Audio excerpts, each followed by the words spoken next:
This is Purpose City, Stories of Humanity in Action, presented by Executive Wealth Management. Guests on Purpose City do not necessarily reflect an endorsement of Executive Wealth Management. Reverend Dr. John Nunes, greetings. Good day, sir. Good. And you're New York, correct? New York, correct. Nunes from New York. I was just saying before we went on, every time I do a podcast, no matter how prepared I am or not prepared, I feel discombobulated. And I think you might have invented a word, recombobulated. Is that so? That's interesting. That's interesting. I was in Mitchell Airport, which is in Milwaukee. And after you go through the TSA line, and you know what TSA stands for, totally slow and annoying. Right. And so that's not fair because they do great work for us. But after you get through the TSA line and they take off your belt and your shoes and whatever's in your pocket, and you go through 2 or 3 times through the electromagnetometer, and you come out on the other side, in Mitchell Airport in Milwaukee, they've got an area and they call it the recombobulation zone. So I actually didn't make the word up. It actually comes from there. Wow. Is that really? So it's really a word. Well, I don't know if it's a word. They use it in the Milwaukee airport. Yes, exactly. So how do you use it? How does that fit into? I think I was telling you, I am almost finished with your latest book, Meant for More. And I knew I was meant for more before I started it, but now I'm super convinced. And how does it fit into? How does recombobulated fit into your worldview or what you're trying to express there? So one of the contrasts that I use in the book, and thanks, Ken, for plowing your way through, is this notion that in life, we will often get discombobulated by the stressors and the pressures and the fatigues and all of those external variables in life. And the purpose of human community, the purpose of our coming together, the purpose of good neighbors, the purposes of civic organizations, of churches and synagogues and mosques, the purpose of bringing people together is to recombobulate them so that they may be renewed in their strength, in their spiritual strength, in their social strength, in order to go back into the world and make a difference. So on a daily basis, what does that mean to my life? Like all of those I agree with, it makes sense like on a larger scale. But to me, it sounds like a to-do thing. I should get more involved in civic community. I should get more involved in things going on. I should get to know my neighbors. What can someone do like today? Isn't life in the present, right? Yeah, sure. It's easy to, be a griper. It's easy to be a cynic. It's easy to be a complainer about the way things are in the world these days, or the way things are in our community these days. And so what I'm kind of calling for in the book is for us to commit ourselves to relationships, commit ourselves to those organizations. We need one another probably more than we know. And our lives are formed and shaped by the people that we on a day-to-day basis connect with. One of the reasons I gave the book the subtitle, the book is titled Meant for More, and the subtitle is In, With, and Under the Ordinary. And Ken, one of the reasons I gave it that title is because I think oftentimes we are seeking the more in the spectacular and the sensational. And the more is really found, I believe, in, with, and under the ordinary relationships, the ordinary duties we have as parents, as spouses, as community members, the grind and getting ourselves kind of involved in the grit of life. The grit is where it is. Right, the day-to-day, looking at the day-to-day things you go through, appreciating them, finding the value in them, or trying to achieve. I try to look at one day at a time. So that's it. So it's around relationships of integrity. Monique is my wife. We have a daughter, and then we had a daughter, and then after that we had a daughter, and then we had a daughter, and then after that we had a daughter, and then we had a son. We have 6 children. Wow. And so, this means work. It's the most important work you will do in life is family. But it is there, and it is in those ordinary day-to-day relational dynamics that you kind of discover the more for which you are meant. That's the kind of gist. So in that, when you talk about enduring, Is it the day-to-day, is it the big things we endure, the big tragedies in life, and or is it those enduring, making sure 6 kids have their lunches, or picking the right college and the other one's getting on the school bus, and just enduring that day-to-day grind with a positive attitude and knowing that everything is moving in a good direction and not being burdened by the day-to-day? So here's what I think. There's 2 things that are very important: to have something to hope for, to know that the trajectory of life is heading in a direction that has meaning and purpose attached to it. That life is just not incidental or random, but that life has a undergirding purpose. And then the second thing is to know, again, that in, with, and under the ordinary, that woven through all of that stuff that wears us out and tires us out is in my faith tradition, it's the hand of God that is with us and working with us through that ordinary stuff. That we are called in life to particular vocations that are always attached to particular locations. In other words, vocation and location do more than just rhyme. They actually have something to do with each other. Yeah. How do you know when you're in that day-to-day, when you're hitting a place where you're flourishing? Well, that's a great question. So this notion of human flourishing is really interesting. It has sometimes in our society, I think we can reduce flourishing to the amount of treasures that you can accumulate, or the amount of pleasures that you can get, or the amount of power gains you can win.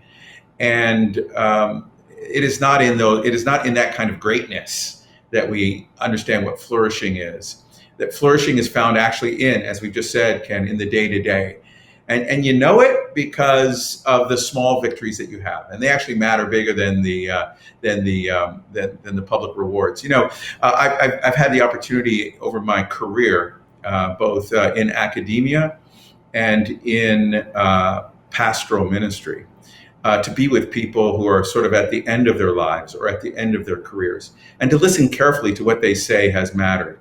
And in almost every case, invariably, they will talk about relationships of lives of others that they have transformed or that they have sacrificed for, and they made a difference. And that's how they know that their life has mattered and that flourishing matters. Right. So in Meant for More, we're all meant for more.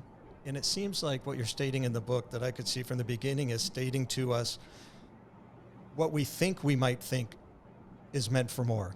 The things we think are important to us, like you're stating there at the end of life or end of career conversations, end up not being what we thought was more.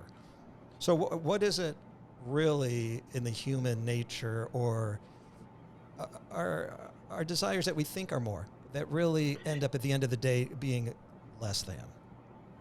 Yeah, so this is why I write this bit, Ken, on the notion of neighboring more. The word neighbor is really interesting. It means you're near dwellers, those who live near us. And you're in a great metropolitan area in Detroit. I'm in a metropolitan area of 20 million people in the greater New York area, 800 different languages.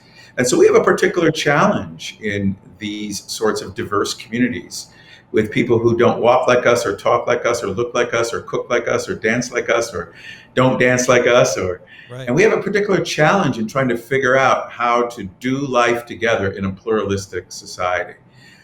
And so one of the themes that I spend time with is understanding the difference, Ken, between kind of a tribal truth, some truth that's true for my tribe, and a transcendent truth, a truth that goes beyond my own life. So I'm stuck on 800 languages. That is phenomenal. So what are they?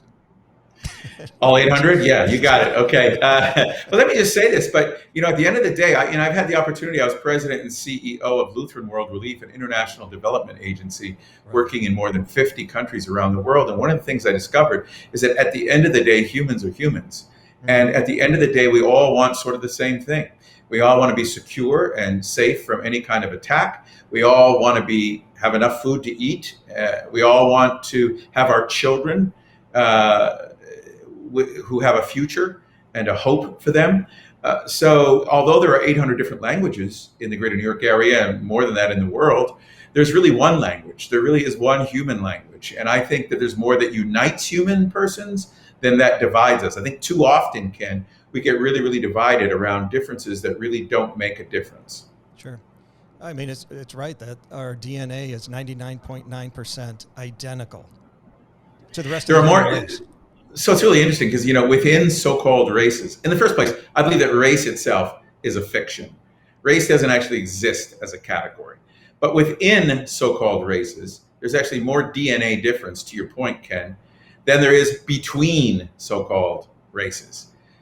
So this is why we are challenged in our particular part of the world with definitions of what it means to be more. We're challenged because we think it has to do with that which we can accumulate or that which we can control. But actually, the more comes when we do the harder work of building not only relationships in our families, as I've just said, but also relationships in our communities that matter. And that's what I call transcending truth. That's the truth that goes beyond people, places, and time. Now, we're kind of talking on a higher level. I'd like to bring back to the practical. So for me, literally, almost in my neighborhood, I mean, is it about intentionality? Because we're all in our circles. Yeah, it's two questions. It's first the Sesame Street question: who are the people in your neighborhood? In your neighborhood. It's about knowing who your neighbor is. Actually, just knowing who they are, knowing their name, knowing a little bit about their story. And then that's the first question. And the second question is the Mr. Rogers. Exactly. I knew where you were going. Exactly. So, in my faith tradition, Jesus says, "Who is my neighbor?" And I think those two answers are great. First, find out who they are. Yeah. Find out their names, learn their stories, learn their histories. And you'll find out that actually there's more that unites us in the midst of that. Sure. And then the second question is, won't you be my neighbor? So just it's with, as you say, with intentionality. Yeah. So neighboring doesn't happen like by accident. People have to actually go out of their way to speak to other humans, to invite humans to whatever backyard event they are happening, to invite them to do life together with them. And I think that's a unique opportunity we have in the United States of America, where we have this amazing diversity, where different individuals value each other regardless of skin, identity, talent, or years. That actually spells diversity. Oh, wow. Yeah, so if you add up DNA, we're 99.9% all the same. And if it's just culture and different upbringings that, I don't know if the word right is divide, but keep us separate. But we make intention to see who's in our neighborhood. Will you be my neighbor? Introduce yourself, get involved in people's lives. I think people would be amazed. You've had the fortunate way more than I, but I've spent time in third world countries. I was amazed, even with that knowledge, to be around South African children that were identical to our children in behavior, in nature, in wants, in what makes them laugh, what makes them cry. They just have a different culture, but we're exactly the same. You just take that step to step into their world or in their neighborhood, and it's not that hard. We're not that different. That's right, Ken. It's not that hard, and we're not that different, but you overcame whatever fears you had to get on a plane and to fly, 12 hours and to go into a place that was new and strange to you and different. And so you didn't allow your imagination to be a source of anxiety. You let your imagination be a source of creativity. And I actually think that's part of the issue here, is that we can get carried away with our fear and with imagining how bad things are and what could possibly happen with these people who are different. Right. And to use that same imagination to be creative in strategies for bringing humanity together. Yeah, and I've been interested. I've heard you mention once or twice on the interesting word of minority. Yeah, yeah. Minority is a really bizarre word because if minority means non-white, that would mean that 85% of the world's population are minorities. Now, Right. how could a majority of people be minorities? So it's a really unfortunate term. I think, I wish we could get rid of some of these categories. I sometimes academically use the term minoritized in the more passive. So it's the people who have had kind of a minority status done to them. But of course, when we use the term minority, we are referring to ideas about either a power imbalance or maybe financial imbalance. I noticed you used the term third world when you were describing South Africa, for example. Interestingly, South Africa is a country that is on its way to becoming a first world country in many, many Sure. ways. Right. But what do we mean when we say third world? We mean, non-developed. We mean a country that doesn't have as much access to capital and to healthcare and to technology and to all of the other things that we have in the West. Right. Yeah, and I think sometimes, even if things change and countries progress, we tend to use terms, or like I did, because that's just how we've identified those countries. And it's not the right thing to do, but we tend to still put it in a category because everybody knows what we're talking about. But Well, I think anthropologically, in terms of human history, humans were originally wired for safety purposes to be really, really hyper aware about who was a friend, who was an enemy, who was a stranger, who was a family member. And so we have an instant, Malcolm Gladwell wrote a book called Blink. We have a kind of instantaneous ability to form a judgment on that person that we see. So people who say, I don't see race, that's untrue. We all see what we see. It would be like me saying, Ken, when I met my wife, who was an incredibly beautiful woman, that I did not see gender. Of course I saw gender. I saw a woman. Now that I know her, she's like more than a woman to me, right? But anyhow, now that I know her, she's more than just that category. And so this is why it's important to get to know people, to zoom in and get to know them, because when you get to know people, you come to realize that, as you've stated, there's more that unites us. It's not whether or not you see race, it's what you do with what you see. Because at the end of the day, race is a fiction, but racism is a fact. And racism has to do with us making judgments about others based on some imagination that we have about who they are or what they must represent. right. Yeah, and imagination in addition to indoctrination, right? By the culture around us. By the culture around us. A cultural imagination even. Sure. A group think sort of happening. So does loving... And politicians who I think in many cases keep us divided, because the more you divide, the more votes you can win. That's right. Well, I try not to say that's right on this. I just listen. Yeah, right. Exactly. The views don't necessarily represent. You got it. That's right. Just listening to what you think. So when you talk about loving more, stating that, you go into detail. It sounds kind of generic, but does it go along with the race thing? I know it's not exclusive of, or did you have something more specific in mind? No, what I try to talk about in that part of the book, Ken, is this notion that love is not something you fall into. As if you're like you're walking along and then suddenly you fall into love. Yeah. That love is a noun that only comes alive when it is made into a verb, when it becomes active in action. So love is something that is demonstrable. Love is something that takes action for the sake of another. Love is something that makes sacrifices for the sake of another. Now, we can understand that when we talk about our own families a lot easier, right? Who of us hasn't made sacrifices for our children? Just ask me about my bank account and the impact that my daughters and son have on that. Of course, we joyfully make sacrifices. That's a lot of weddings for a dad. It's the glue, and education. It's the glue that holds, families together. It's also the glue that holds society together, is this notion of love and sacrifice for the sake of something that is larger than yourself. So that's essentially what I'm trying to say in that part of the book. 6 kids, Dr. Nunes. That's the Brady Bunch, but in the single marriage situation.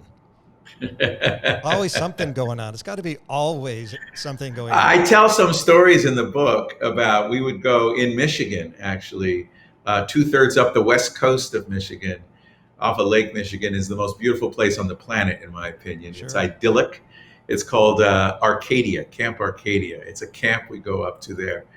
And we have driven there probably 23 seasons. And I can't tell you how many times, and I tell a few stories in the book, I have turned around and said, we're not going this year because you don't know how to behave in the car behind me. I've actually pulled over and walked away from the vehicle because of family tension. Right. Of course, family tension is really where it's in with and under the ordinary stuff. This is where we kind of began our conversation, that the work gets done, that I believe God's work actually gets done. It's in that stuff. Mm-hmm. And then thankful. What do we need to be more thankful for? I mean, we think about it at Thanksgiving, but a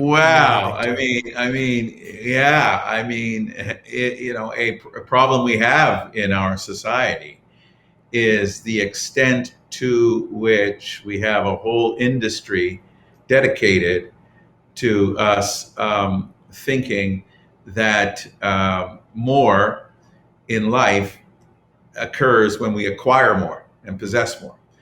And actually, this industry is oftentimes founded on the notion that we can't ever be too grateful. We can never become satisfied. That's it. We can never be satisfied unless we have more.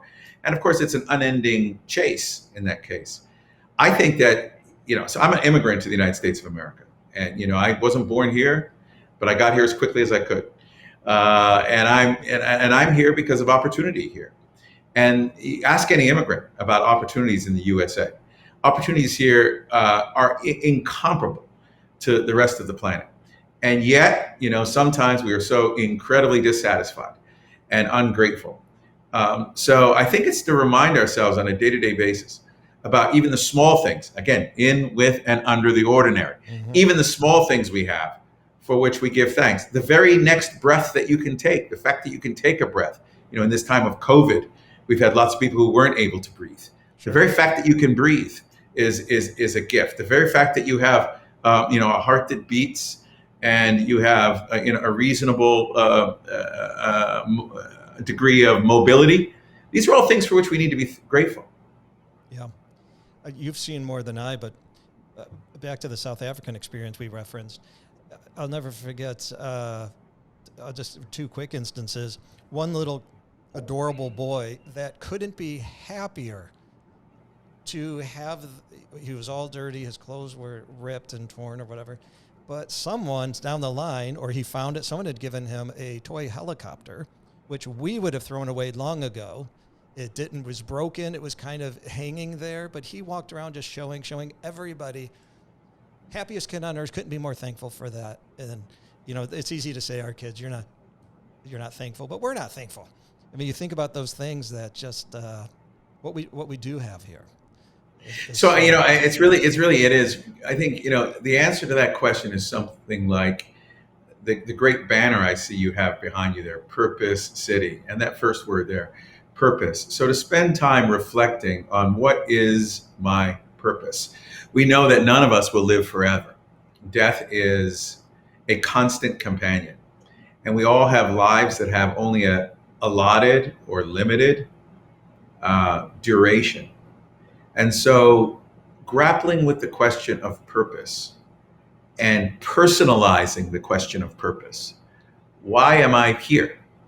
What is my purpose? I think that helps us also with all of the questions that we've talked about on this conversation.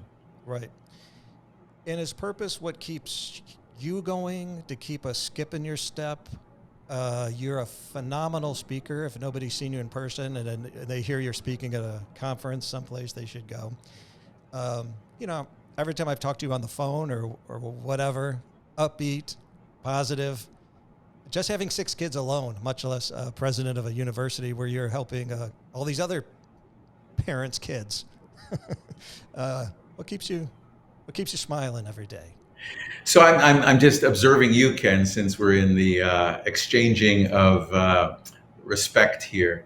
I've never had a conversation with you, sir, in which you didn't extend some kind of encouragement to me. And I walk away always from every conversation with you encouraged. So I would suggest that maybe one of your purposes, one of your prime purposes, is this notion of encouraging others. And when you encourage another person, it's got the word courage right on the inside of that word. You actually give them courage to move forward in their life. I'm a person of great hope. I'm a person of faith. I believe that life has a larger purpose, to your point, than anything we can see or touch or taste. We're more than just our DNA. We've talked about that. We're more than just kind of a scientific, materialistic reduction of who humans are. We're more, and we are defined by more than the things and the toys that we possess. There are adult toys too. You go out to Lake Michigan, you see all those adult toys on the water. For sure. So we're more than all of that. So the meant for more, the journey on the meant for more, is first an inward journey, which is, I believe, the longest journey of all. It's the internal journey. So it's to spend time on a day-to-day basis in reflection. I tend to do that in the morning. I get up in the morning and it's quiet and it's sober in every sense of the word. And I spend time in personal reflection. I spend time in prayer. I spend time thinking about the day and kind of preparing myself for the day that is ahead. So for me, I'm thankful for the opportunity, not only to be alive, but to live in this great society and this great culture that we have here in the United States of America, where social mobility is a possibility. You were talking about those communities you visit in South Africa. Social mobility in most of those communities is limited for the bottom 80% of the population. Maybe if you're in the top 20%, you have an opportunity to move ahead. But for most people on our planet, the status into which you're born is the status in which you will die. It's different here. And so we should embrace with thanksgiving the differences that we have, and then we should figure out a way to make life different for our global neighbors. Very good. Thank you so much, sir. It's always a pleasure. Appreciate your time. Appreciate you. Thank you. Blessings. Thank you. Yep. Executive Wealth Management, as always, is the sponsor of PurposeCity, and this program exemplifies our core values of trust, community, and compassion.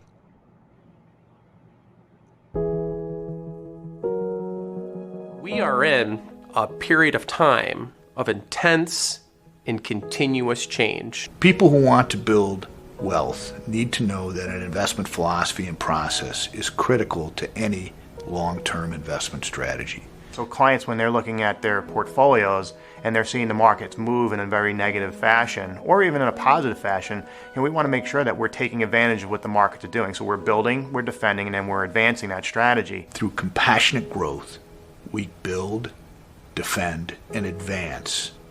That is the founding principle of our investment philosophy.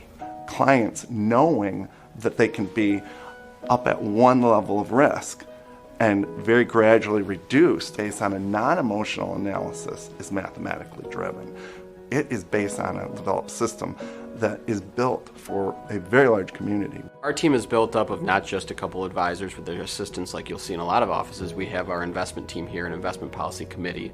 We have our operations department here. We have our compliance department here. We have our technology department here, which allows our advisors to have more direct access, which allows them to not have to jump through as many hoops, when that just leads to a more efficient client experience. I wanted to be part of a company that had and fostered that teamwork, that had regular meetings, like the case studies, the collaboration, the practice management. I saw a ton of value in that. Being part of a team is crucial for me. I came from almost 20 years in the banking channel. Thinking about why I came here was specifically to do with the way that they treat the employees as family. We have a great culture here. That's one of the things that I really take pride in. It is about chemistry. You need people to want to be here. The fact that we're treated so well allows me to focus on other things for our clients and how I can help them. And what I really found special about this place was that the emphasis on building relationships.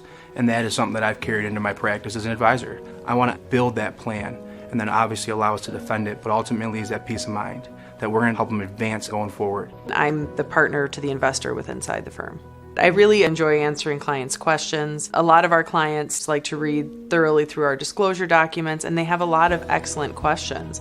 And part of my job is to ensure that the client is informed and has access to that information. So if there's ever a time where a client has a question, and if they just want to give me a call, they are always welcome to do that. We communicate with our clients. We are following up with clients when they ask questions. We want to make sure we're proactive in doing that. And that's part of our strategy of building and defending and then advancing our relationship. I've been working for Executive Wealth Management for over 10 years. I love the people that I work with. We have great clients. Our clients trust us. We care about our clients. Building your portfolio in your retirement, defending it when it needs to be defended in difficult times, and advancing it when things turn. Build, defend, advance. Schedule an appointment today and meet with an Executive Wealth Management advisor to learn how we can build, defend, and advance your investment future.